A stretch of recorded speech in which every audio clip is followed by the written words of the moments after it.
So hello students, RPS coaching classes welcomes you all और मैं आप सभी का स्वागत करता हूं। उम्मीद करता हूं पिछली जो वीडियो आपने पार्ट 1 देखा है आपको समझ आया होगा। तो आगे बढ़ते हैं चैप्टर 3 पार्ट 2 के लिए, वर्किंग विद फंक्शंस। तो first of all we will discuss about structure of a Python program, how Python program been structured. So the Python interpreter start the execution of a program script from a top level statement. So and statement 1 is called top level statement. The top level statements are part of the main program. Internally Python gives a special name to top level statement is underscore main underscore. So you would have seen बहुत सारी programming language है जैसे कि C है, C++ है, जहाँ main function होता है, जहाँ से प्रोग्राम का एग्जीक्यूशन स्टार्ट होता है और वो स्टार्टिंग पॉइंट भी होता है। ऐसे ही अगर हम बात करते हैं पाइथन की, पाइथन का जो स्टार्टिंग पॉइंट होता है वो उसकी टॉप लेवल स्टेटमेंट होती है जिसको मेन भी बोलते हैं, और वो होती है स्टेटमेंट 1 जो फर्स्ट नंबर पे होती है। तो यहाँ स्टेटमेंट 1 पहले एग्जीक्यूट होगी, उसके बाद स्टेटमेंट 2, देन स्टेटमेंट 3। तो इस तरह से एग्जीक्यूशन होगा। ऐसे ही अगर आप बात करते हैं फंक्शन की, अगर पहला फंक्शन है then first function, second function, third function, जो टॉप लेवल स्टेटमेंट होगी वो सबसे पहले एग्जीक्यूट होगी। ये समझना बेहद जरूरी है हमारे लिए। अगर आप पहले C या C++ पढ़कर आए हैं तो आपको पता होगा मेन फंक्शन का सिग्निफिकेंस, क्योंकि वहीं से एग्जीक्यूशन स्टार्ट होता है और यहाँ एग्जीक्यूशन स्टार्ट होगा टॉप लेवल स्टेटमेंट यानी फर्स्ट स्टेटमेंट से। आगे बढ़ते हैं। स्ट्रक्चर ऑफ फंक्शन, फंक्शन का स्ट्रक्चर किस तरीके का होता है मैंने लास्ट वीडियो में भी डिस्कस किया था, यहाँ भी डिस्कस करते हैं। डेफ कीवर्ड होगा, देन फंक्शन नेम होगा और यहाँ पैरेंथेसिस के अंदर होंगे पैरामीटर्स जो आप फंक्शन डिक्लेरेशन के टाइम पर यहाँ डिसाइड करेंगे। उसके बाद फंक्शन बॉडी आती है। अब यहाँ पे हमने एग्जांपल लिया है डेफ और एक फंक्शन लिया है sum, name of function is sum, और इनसाइड पैरेंथेसिस हमने दो पैरामीटर पास किए हैं एक्स और वाई। दैट मीन्स अगर मैंने यहाँ दो पैरामीटर पास किए हैं तो फंक्शन कॉल के टाइम पर मुझे दो पैरामीटर देने ही पड़ेंगे। Getting my point. यहां हमने लिखा s equals to X plus Y, right indent है क्योंकि फंक्शन बॉडी के अंदर लिखा हुआ है। देन रिटर्न s, और ये s को रिटर्न किया x प्लस वाई की वैल्यू जो कि फंक्शन को रिटर्न हो जाएगी। तो ये समझे होंगे आप। इसके बाद आइए note, Python stores main in a built in variable called name, we need not to declare it. तो जो नेम है, नेम के अंदर आपका जो मेन यानी टॉप लेवल स्टेटमेंट है वो रहती है नेम के अंदर। नेम एक आपका वेरिएबल है, बिल्ट इन वेरिएबल है जिसके अंदर जो मेन है जहां से आपका फ्लो ऑफ एग्जीक्यूशन स्टार्ट होगा पाइथन का, वो इसमें स्टोर रहता है। तो ये तो हुआ स्ट्रक्चर ऑफ फंक्शन। आगे बढ़ते हैं। Flow of execution in a function call, जब फंक्शन कॉल होती है तो स्टेटमेंट कैसे वर्क करता है, बहुत ही इंपॉर्टेंट है, समझने की कोशिश कीजिएगा। जैसे कि देखिए डेफ फंक्शन, FUNC ये फंक्शन है। अब एग्जीक्यूशन कैसे स्टार्ट होगा, फर्स्ट लाइन पे आएगा सबसे पहले इंटरप्रेटर, और जैसे ही इसको पता लगेगा कि ये एक यूजर डिफाइंड फंक्शन है, ये यहां से स्किप करेगा और सीधे फंक्शन बॉडी के बाहर जो पहली स्टेटमेंट मिलेगी ये दिस वन, इसको एग्जीक्यूट करेगा। दैट मींस अगर फंक्शन है तो पहले फंक्शन एग्जीक्यूट नहीं होगा, सबसे पहले फंक्शन की बॉडी के बाहर जो स्टेटमेंट लिखी है वो रीड की जाएगी। दैट मींस ये फंक्शन बॉडी का पार्ट है, ये फंक्शन बॉडी का पार्ट है, ये भी फंक्शन बॉडी का पार्ट है। Now this is the main और top level statement here in this case. ये लाइन एग्जीक्यूट होगी, उसके बाद ये लाइन एग्जीक्यूट होगी, उसके बाद ये लाइन एग्जीक्यूट होगी। देन फंक्शन कॉल, जैसे ही फंक्शन कॉल होगा, FUNC ये फंक्शन कॉल है, जैसे ही फंक्शन कॉल होगा it will return back to function body. यहां से एग्जीक्यूशन सीधे फंक्शन बॉडी में पहुंच जाएगा और इसकी जो दो स्टेटमेंट हमने हाईलाइट की हुई हैं वो दोनों स्टेटमेंट एग्जीक्यूट हो जाएंगी।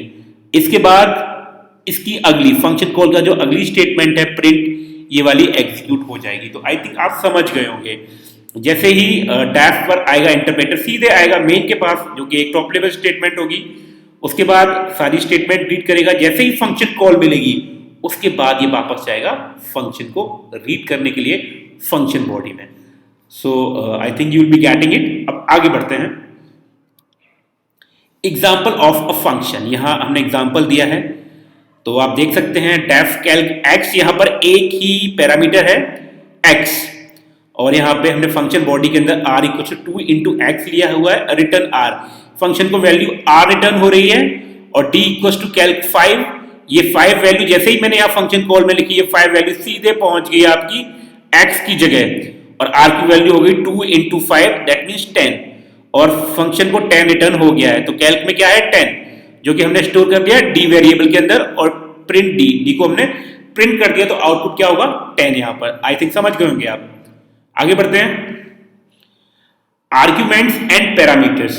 आर्ग्यूमेंट्स एंड पैरामीटर्स क्या होते हैं वो हम देख लेते हैं यहाँ पर। ये देखिए parameter is variable in the declaration of function. देखिए यहाँ हमने फंक्शन डिक्लेयर किया है मल्टीप्लाई, तो यहाँ पर जो a और v हैं उनको हम बोलेंगे पैरामीटर, इनको हम बोलेंगे पैरामीटर। और प्रिंट ए बी ये पैरामीटर है और आप यहां से देख सकते हैं parameter is variable in the declaration of function.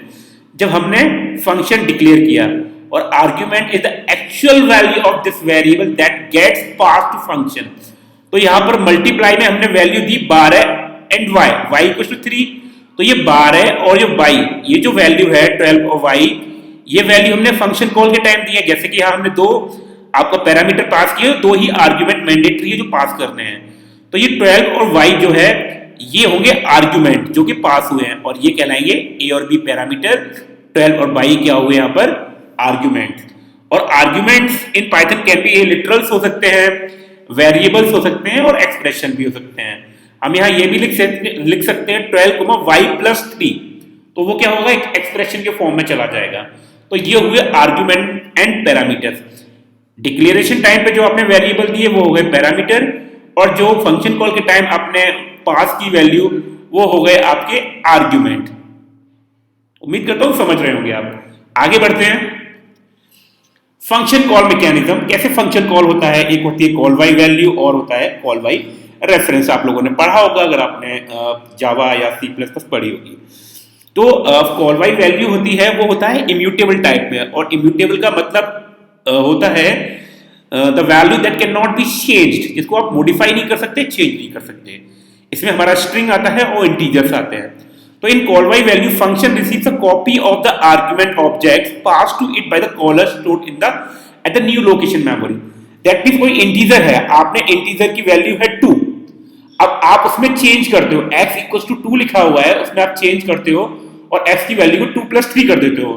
तो क्या होगा 2 तो एक एड्रेस पे होगा ही होगा, जैसे आप उसमें चेंज करोगे तो वो एक नया एड्रेस ऑक्यूपाई करेगा, वहां वो वैल्यू 3 + 2 होके 5 हो जाएगी। दैट मींस 2 अपनी ही पोजीशन पे लिखा रहेगा और जब उसमें आप चेंज कर रहे हो वो एक नए एड्रेस पे जाएगा। दैट मींस एक नया एड्रेस ऑक्यूपाई करेगा। तो ये क्या होगा कॉल बाय वैल्यू। जब आप वैल्यू को कॉल कर रहे हो आप यहां देख सकते हो function receive the copy of the argument object pass to it by the caller stored at the new location memory, यानी नए लोकेशन पे वो स्टोर होगा।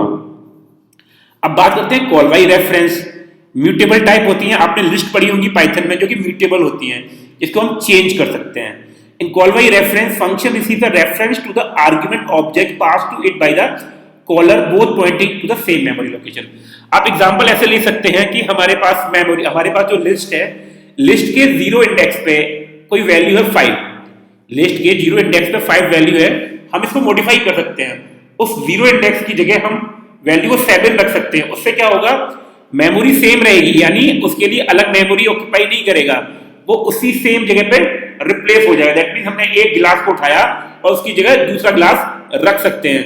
बट कॉल बाय वैल्यू में ये पॉसिबल नहीं है, उस गिलास को आप उठा के वही नहीं रख सकते, यानी उस ग्लास को भी रखा रहने देना पड़ेगा आपको और एक और ग्लास आप रखेंगे। ये होगा कॉल बाय वैल्यू में। So this is the difference between call by value and call by reference. Don't get confuse about it. I think आपको समझ आ रहा होगा।